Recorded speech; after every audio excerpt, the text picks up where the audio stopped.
भगवान के साथ वहां पे उनके अतरंग सखा रहते थे। अतरंग सखा यानी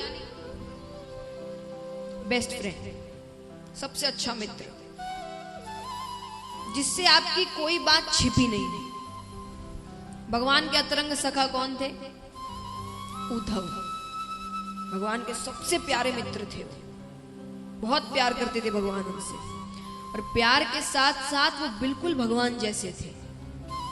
रूप, रंग, चाल ढाल, ज्ञान, हरकतें सारी भगवान जैसी थी उनकी। रूप रंग में तो ऐसा कहा जाता है कि भगवान ने उनको भेजा, एक कारण यह भी था कि उनको देखकर एक बार गोपियां, यशोदा मैया, सबने सोचा था कृष्ण आ गया।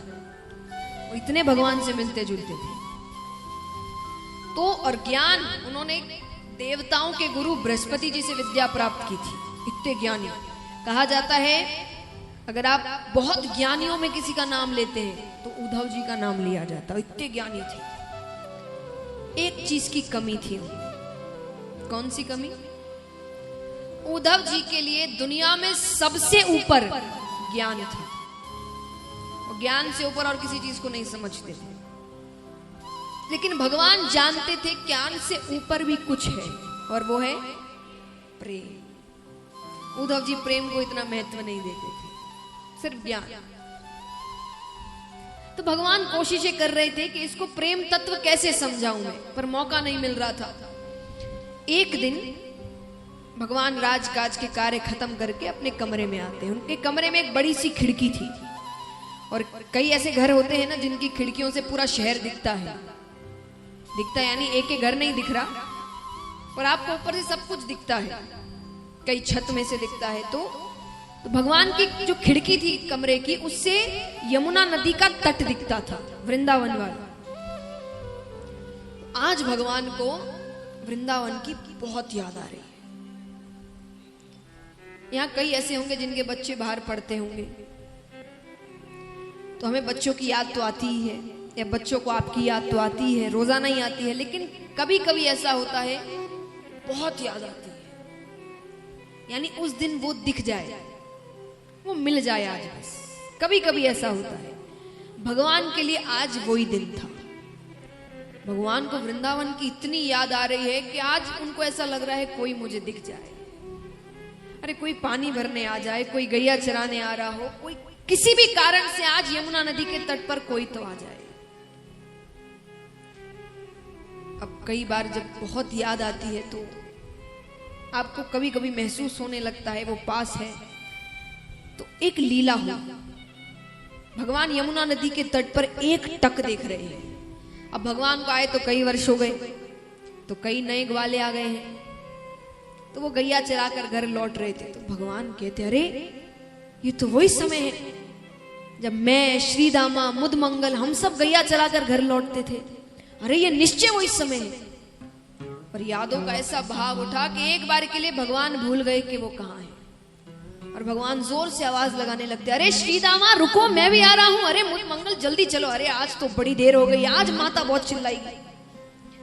और जब ध्यान भटकता है तो समझ आता है कहां बैठे हैं। भगवान जोर जोर से रोने लग जाते हैं। आवाजें आ रही है, हिचकियां बन गई है। वो आवाज सुनकर बगल के कमरे में उद्धव जी बैठे थे, वो दौड़ कर आते हैं, भगवान को देखते हैं, हृदय से लगा लेते हैं। उद्धव जी कहते, प्रभु आप रो रहे हैं? अरे आप तो ये रोना धोना दुख सुख से परे हैं, आप क्यों रो रहे हैं? भगवान कहते, मुझे वृंदावन की बहुत याद आ रही है, मुझे मेरी यशोदा मैया की बहुत याद आ रही है, मुझे नंद बाबा की बहुत याद आ रही है। भगवान कहते हैं, अरे उद्धव, अरे मैं जब तक वहां रहा ना, एक सुख नहीं दिया। यशोदा मैया जैसी मैया युगों युगों तक किसी को नहीं मिलेगी। मैं जब तक रहा उनके घर केवल उल्हाने आए, शिकायतें आई। अरे रोजाना कोई ना कोई दरवाजे पर खड़ा रहता, तुम्हारे बेटे ने ये कर दिया, तुम्हारे बेटे ने वो कर दिया। फिर भी उनका प्रेम घटने की बजाय और बढ़ता गया। एक बार मैं गैया चराकर घर थोड़ी देर से लौटा, मेरी माता मुझे हृदय से लगाकर रोने लगी। वो कहती है, कन्हैया तू देर मत किया, तू पास नहीं रहता ना, मेरा हृदय अपनी जगह छोड़ देता है, मुझे बहुत पीड़ा होती है, तू जल्दी आया कर। आज कितने दिन हो गए, मेरी माता कैसे रह रही होगी मेरे बिना। भगवान कहते हैं नंद बाबा जैसे बाबा किसी को नहीं मिलेंगे। अरे मेरे बाबा जानबूझ के जूतियां नहीं पहनते थे और घर से बाहर जाकर खड़े हो जाते थे। क्यों? क्योंकि उन्हें पता था अभी कृष्ण मेरी जूतियां सर पर लेकर आए और आकर कहेगा बाबा आपने जूतियां नहीं पहनी ना, जल्दी पहन लो, मैया चिल्लाएगी। और मैं अपने हाथों से अपने बाबा को जूतियां पहनाता था। उद्धव, मैं दावे से कहता हूं जब से मैं यहां आया हूं ना, मेरे बाबा ने जूतियां नहीं पहनी होगी। अरे उससे ज्यादा दुख तो मैंने उन भोली भाली गोपियों को दिया है। एक बार यशोदा मैया ने मुझसे कहा कि कन्हैया तू उनके यहाँ चोरी क्यों करता है, वो बहुत गरीब है, वो जो माखन दूध दही बेचती है उनसे जो पैसे आते हैं वो उससे ही भोजन करती है, तो उनकी मटकियां फोड़ता है, जिस दिन चुरा लेता है वो क्या खाएंगी। तो मैं कई दिनों तक चोरी करने नहीं गया। कुछ दिनों बाद वो सब की सब हमारे घर आ गई, आकर कहती है यशोदा कन्हैया सिर्फ तेरा ही बेटा है क्या, हमारा कुछ नहीं, चोरी करता है तो करने दो, मटकियां फोड़ता है तो फोड़ने दो, पर असल में गरीब तो हम उस दिन हो जाएंगे जिस दिन कन्हैया हमारे घर आना छोड़ देगा। अरे भोजन तो उस दिन नहीं करते जिस दिन वो घर चोरी करने नहीं आता। कभी मत कहना हम गरीब हैं, वो जब तक पास है हमसे ज्यादा अमीर कोई नहीं है।